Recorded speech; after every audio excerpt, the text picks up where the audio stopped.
கோயிலுக்குள்ள போய் சாமி கும்பிட்டுட்டு வெளியே வந்தா நமக்கு மனசு நிம்மதியா இருக்குன்னு சொல்றோமே, அதுக்கு பின்னாடி அறிவியல் ஒளிஞ்சிருக்குன்றது எத்தனை பேருக்கா தெரியும்? கோயிலுக்குள்ள போறோம், கர்ப்ப கிரகத்தில் பக்கத்துல நின்று சாமி கும்பிடுறோம்யா. கோயில் சாமிக்கு கீழே என்ன இருக்குன்றது நிறைய பேருக்கு தெரியாது. நான் சொல்றேன் கேட்டுக்கங்க. சாமியை வைக்கிறதுக்கு முன்னாடி நிறைய மந்திரங்களை சொல்லி எந்திரத்தை ஒன்ன வேண்டி அதை அடியில வைப்பாங்கயா. அதுக்கு மேலதான் சாமியவே மேல வைப்பாங்கயா. அந்த கீழே வச்சிருக்காங்களே எந்திரம், அதுல ஒரு சக்தி இருக்கியா. அதுக்கு பேர் சயின்ஸ்ல புரோட்டான் அப்படின்னு சொல்லுவான். அதுக்கு பேர் பாசிட்டிவ் அயான் அப்படின்னு விஷயம் சொல்லுவாயா. அந்த புரோட்டான் எல்லாமே சேர்ந்து அந்த சாமி வந்து ஒரு கண்டக்டரா இருக்கும். அந்த சாமி கிட்ட போய் சேருங்கய்யா. அந்த சாமி வந்து ஒரு சார்ஜ் பேட்டரி மாதிரி. அந்த சாமி ஃபுல் அண்ட் ஃபுல் பவரை வாங்கிட்டு வெளியே விட தெரியாம தடுமாறியா. நம்ம பக்கத்துல போய் நின்று சாமியை கும்பிடும் போது ஆட்டோமேட்டிக்கா அந்த பவர் ஃபுல்லாவுமே நம்ம கிட்ட வந்து சேரியா. புரோட்டான் பாசிட்டிவ் எனர்ஜி பவர் நம்ம கிட்ட வந்து சேர்றதுனாலதான் மக்கள் கோயிலை விட்டு வெளியே வரப்ப கோயில் நிம்மதியா இருக்குன்னு சொல்றோங்கய்யா. நல்லது. இன்னொன்னு ஞாபகம், எல்லா இடத்துலையும் கோயில்ல காற்று வெளியே போறதுக்கு ஜன்னல்லாம் இருக்கும், கர்ப்ப கிரகத்தில் இருக்காது. ஏன்னா அந்த ரேஸ், அந்த அவர் சொல்லக்கூடிய புரோட்டான்ஸ் என்னன்னா செதறிடக்கூடாது, நம்மளை நோக்கி வரணும். பல இடங்களில் சட்டை கழட்டிட்டு வான்னு சொல்றது கூட அதுக்கு தான், நேரடியாக வந்து சேரட்டும் அப்படிங்கிறதுக்காக. இது எதுக்காக தெரியுங்களா? இதுவும் ஒரு வகையான விஞ்ஞானம்ங்கிறத அவர் சொல்றாரு. அவர் வந்து சயின்ஸ் படிச்சிருக்கிறதுனால நம்ம ஒத்துக்கலாம். இப்போ நான் தமிழ் வாத்தியார் சொன்ன இவங்களுக்கு வேற வேலை இல்லைடா, பொங்கலை வாங்கிட்டு தூணில் தடவிட்டு வருவாங்களா, அப்படி சொல்லக்கூடாது. ஐயா, அதே மாதிரி கருவறை பக்கத்தில் சாமி கும்பிட்றதுனால நம்மளோட 5 புலன்களும் வேலை செய்கின்றது எத்தனை பேருக்கு தெரியும் தெரியலையா? 5 புலன் என்னன்னு சொல்லிடுறத: பார்ப்பது, நுகர்வது, சுவைப்பது, கேட்பது, தொடுவதுயா. நல்லா யோசிச்சு பாருங்க. சாமி தீபாரதனையை காமிக்கும் போது பாக்குறோம், மணி அடிக்கும் போது கேட்கிறோம், மந்திரங்களை உச்சரிக்கிறோம், அங்க இருக்க வாசனை நுகர்றோம், 10 வந்து தொட்டு கும்பிடுறோம் இல்லைங்களாயா. 5 சென்ஸுமே அந்த இடத்துல ஆக்டிவேட் பண்ணுதுயா. அப்படியே கோயிலை விட்டு கொஞ்சம் வெளியே வாங்கயா.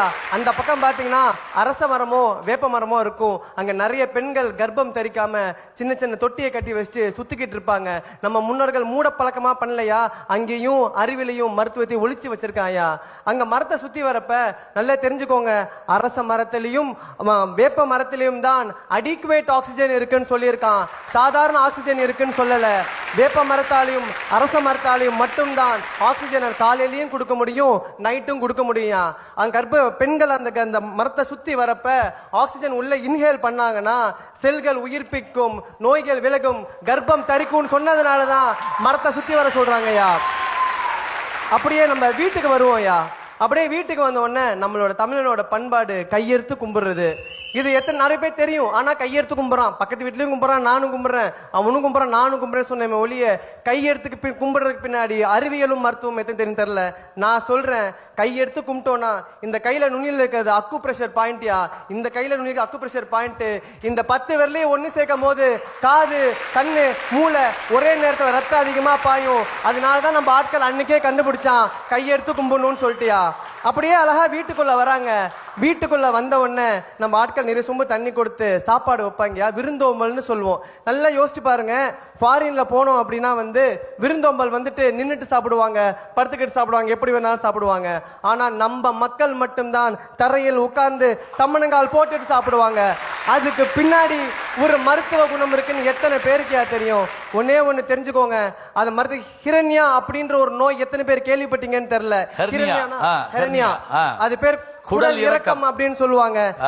நம்ம ஆட்கள் நின்றுட்டு இருக்கப்ப தலையில இருந்து கால் கீழே வரைக்கும் ரத்தம் பாயா. நம்ம எப்ப சப்பனங்கால் போட்டு உட்கார்றோமோ தலையில இருந்து வயிறு வரைக்கும் தான் அதிகமான ரத்தம் பாயும்.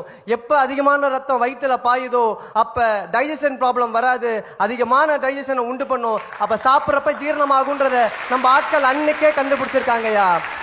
அது தெரியும். நம்மளோட விரும்புதோம்பல்ல இன்னொரு அழகான பழக்கம் வாழை இலை சாப்பாடு.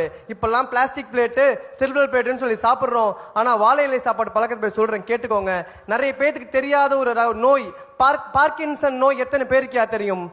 நடுக்குவாதம்னு சொல்லுவாங்க. அதை நடுக்குவாதம் அப்படி ஆடிக்கிட்டே இருக்கும். கடைசியில மைக் டைசன் கூட அந்த நோய் இருந்தது. அந்த உலக புகழ்பெற்ற குத்துவிட்டு சண்டை வீரர்களே அவருக்கு பார்க்கின்சன் நோய் இருந்தது. அந்த பார்க்கின்சன் நோய் தீர்க்கக்கூடிய சக்தி வாழை இலைக்கு உண்டு. கேன்சரை எதிர்த்து போராடக்கூடிய சக்தி வாழை இலைக்கு உண்டுன்னு கண்டுபிடிச்சதுனாலதான் வாழை இலையில சாப்பிடணும்னு சொல்றான். அதே மாதிரி ஒரு தட்டை கழுவணும்னா, பிளாஸ்டிக் பிளேட்டை கழுவணும்னா நமக்கு கெமிக்கல் தேவை. வாழை இலை கழுவுறதுக்கு எந்த கெமிக்கல் நம்ம ஆட்கள் யூஸ் பண்ணது இல்லையா. தண்ணியை தெளிச்சு கழுவி விட்டாவே வாழை இலை சுத்தமாவியா. இன்னொரு ரகசியம், வாழை இலை வாட்டர் ப்ரூஃபியா. அழகா இது ஒரு ரகசியத்தை வச்சிருக்கா. அடுத்தது சாப்பாட்டுக்கு வரையா. நம்ம உட்கார்ந்த உடனே இப்ப இருக்க மெடிசன், இப்ப இருக்க ஆட்கள் என்ன பண்றாங்க, இனிப்ப முதல்ல வச்சிடறாங்கயா. ஆனா அது ஒரு தவறான செயல். நம்ம முன்னோர்கள் கத்து கொடுத்தது முதல்ல காரத்தை சாப்பிடணும், அப்புறம் இனிப்ப சாப்பிடணும்யா. ஏன் காரத்தை சாப்பிடணும்னு சொல்ற கேளுங்க. காரம் ஸ்பைசி ஃபர்ஸ்ட் ஸ்வீட் நெக்ஸ்ட்னு சொல்லியிருக்கான். காரம் சாப்பிட்டோம்னா HCl தூண்டும். HClன்றது நம்ம ஜீரண சக்தியை கொண்ட, ஜீரண சக்தி அதிகப்படுத்தக்கூடிய ஒரு ஆசிடியா, ஹைட்ரோகுளோரிக் ஆசிட்னு சொல்லுவோம். அதை அதிகப்படுத்தும். சாப்பிடும் போது ஜீரணமாகும். ஸ்வீட் சாப்பிட்டோம்னா டைஜஷனை கம்மி பண்றக்கூடிய சக்தி அதுக்கு உண்டியா. அதனாலதான் காரம் முதல்ல ஸ்வீட் நெக்ஸ்ட்னு வச்சாயா. என்னதான் பழமை சுவடுகள் நிறைய விஷயங்கள் எங்களுக்கு கத்து கொடுத்தாலும் அந்த பழமை சுவடுகள் சொன்ன பழக்கத்தை இன்னமும் நாங்க வழக்கமா வச்சுக்கிறதுனால தான் சொல்றேன், பண்பாட்டின் விஷயமாக தெரிவது பழக்க வழக்கங்கள் தான்.